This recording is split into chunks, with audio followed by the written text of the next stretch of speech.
WUSA 9 Weather Watch Alert is sponsored by Morgan & Morgan. All right, let's get to the story that so many of you are talking about. Brush fires burning in several parts of our region. This is a live look from Sky 9 right now. This is happening right now. This is one of the biggest fires burning in Paige County, Virginia, which includes Shenandoah National Park.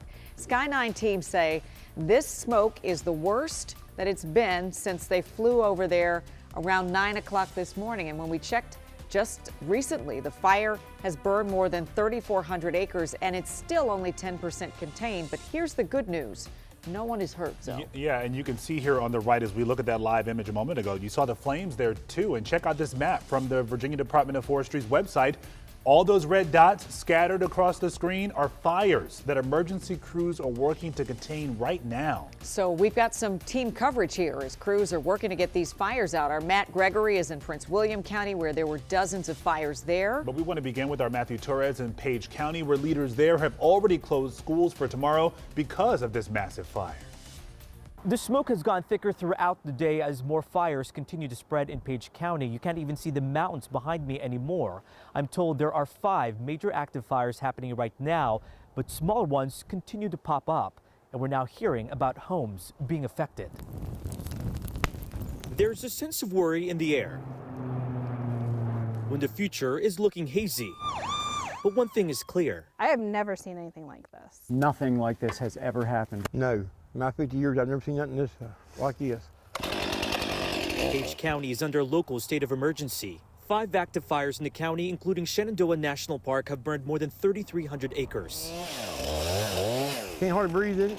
But only one is 10% contained, forcing some residents to evacuate. We saw the fire was getting close to the intersection here of 211 and 340. Resident Corey Winslow is concerned about the smaller fires that keep popping up in lower communities as strong winds persist. So just doing this. He, his wife, and random neighbors are doing their own work to prevent flames from growing, as crews are already swamped. And you think there's not enough resources that you're doing your own thing? We have to. I mean, there's no one else to protect these properties. One of those properties belongs to Nina Fox. This to our house is probably about 60 yards. Really, the last 24 hours is when things just really went kind of chaotic. Fox plans to move her family elsewhere as the property continues to smolder out back. She too knows how fire crews are busy, now deploying numerous airdrops. They just told us that we needed to hold tight and that the fire was about 100 yards and we needed to wait till it was about 100 feet before they would come out and respond. Anywhere between 10 and 20 structures have already been destroyed. That includes Brittany Montgomery's family cabin. We don't have any words. It's just not even being able to process because it just keeps on. Little fires everywhere. We will rebuild it, but it won't be the same.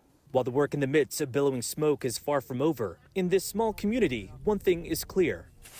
Hey, how y'all doing? Help spreads just as quickly. Resources, but what we lack financially, we make up for in dividends with the people. In Luray, Matthew. We came to Prince William County today to see some of the damage left behind by those fires. And while no businesses and no homes were damaged, for several hours there was a very real fear that one of the fires could reach 95. It's all quiet today at Station 26 in Woodbridge. Gears hung up, trucks are back in their bays. But this time yesterday, within about a 6-hour time period, we had just under 40. Prince William County Fire Chief Tom LaBelle says fire crews chased calls across the county like a dangerous game of whack-a-mole. Yesterday is a little difficult because the wind kept shifting directions. Now, obviously, it's very much driven by the wind.